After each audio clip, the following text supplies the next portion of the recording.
Assalamualaikum warahmatullahi wabarakatuh. Perkenalkan, nama saya Latifah Komariah, nomor BP 19101152610605 dari kelas SI 14.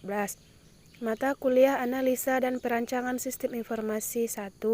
Dosen pembimbing saya Ibu Firna Yenila, Eskom Mkom. Saya di sini akan membahas tentang aliran sistem informasi, yaitu aliran sistem informasi lama, aliran sistem informasi baru, dan konteks diagram. Pembahasan yang pertama adalah aliran sistem informasi lama. Pada soal ini terdapat 4 entiti, yaitu gudang farmasi, supplier farmasi, dan pimpinan gudang farmasi. Gudang farmasi melakukan permintaan obat kepada supplier, maka supplier telah menerima permintaan obat. Selanjutnya, supplier akan melakukan pengecekan daftar permintaan obat yang akan diserahkan kembali kepada gudang farmasi. Maka gudang farmasi akan melakukan pengecekan data obat yang tersedia. Puskesmas juga melakukan permintaan obat kepada gudang farmasi, dan gudang farmasi melakukan pengecekan obat.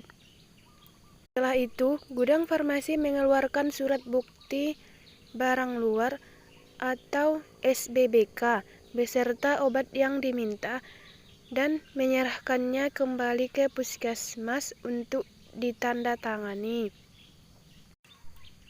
Puskesmas akan melakukan penandatangan surat bukti barang keluar dan sampel untuk diserahkan kembali ke gudang farmasi. Selanjutnya, gudang farmasi akan menyerahkan SBBK yang ditandatangani puskesmas kepada pimpinan gudang farmasi. Maka pimpinan akan melakukan penandatangani SBBK, dan SBBK telah ditandatangani oleh puskesmas dan pimpinan. Dan gudang farmasi akan melakukan pembuatan laporan persediaan sebanyak 2 rangkap dan menyerahkannya kembali ke pimpinan gudang farmasi. Selanjutnya, aliran sistem informasi baru. Aliran sistem informasi ini hampir sama dengan aliran sistem informasi lama. Yang membedakannya adalah, pada aliran sistem informasi lama, sistem masih diproses secara manual. Sedangkan aliran sistem informasi baru dilakukan secara komputerisasi. Maksud dari komputerisasi ini bukan hanya menggunakan komputer saja, tetapi dapat menggunakan bahasa program. Walaupun dia mengolah data dengan Microsoft Word, Microsoft Excel, itu belum dikatakan terkomputerisasi, tapi masih secara manual. Baiklah, yang membedakan aliran sistem informasi lama dengan aliran sistem informasi baru pada soal ini yaitu penggunaan persegi panjang yang menggantikan trapesium. Baiklah, yang membedakan aliran sistem informasi lama dan aliran sistem informasi baru pada soal ini yaitu penggunaan persegi panjang yang menggantikan trapesium. Tetapi di bagian Baiklah, yang membedakan aliran sistem informasi lama dengan aliran sistem informasi baru pada soal ini yaitu penggunaan persegi panjang yang menggantikan trapesium, tetapi di bagian persediaan dan penandatangani masih menggunakan trapesium. Pembahasan selanjutnya yaitu konteks diagram. Aliran ini diambil dari aliran sistem informasi baru.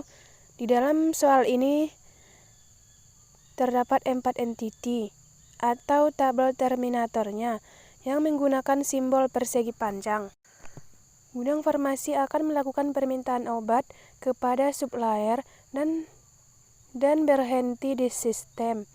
Maka permintaan obat diberikan kepada supplier dan berhenti di sistem. Dan puskesmas juga melakukan permintaan obat kepada gudang farmasi.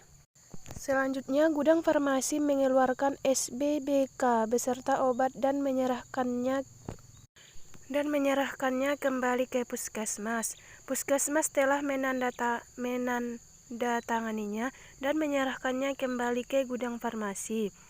Selanjutnya, gudang farmasi akan menyerahkan kepada pimpinan gedung farmasi untuk ditandatangani. Dan gudang farmasi melakukan pembuatan laporan persediaan sebanyak 2 rangkap yang diserahkan kembali ke pimpinan gudang farmasi. Semua prosesnya terdapat pada aliran sistem informasi baru.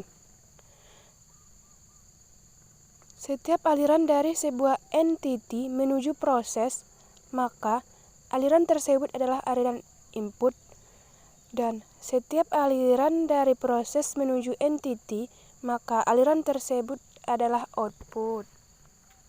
Baiklah, sekian dari presentasi saya. Jika ada kesalahan dan kekurangan, mohon maaf.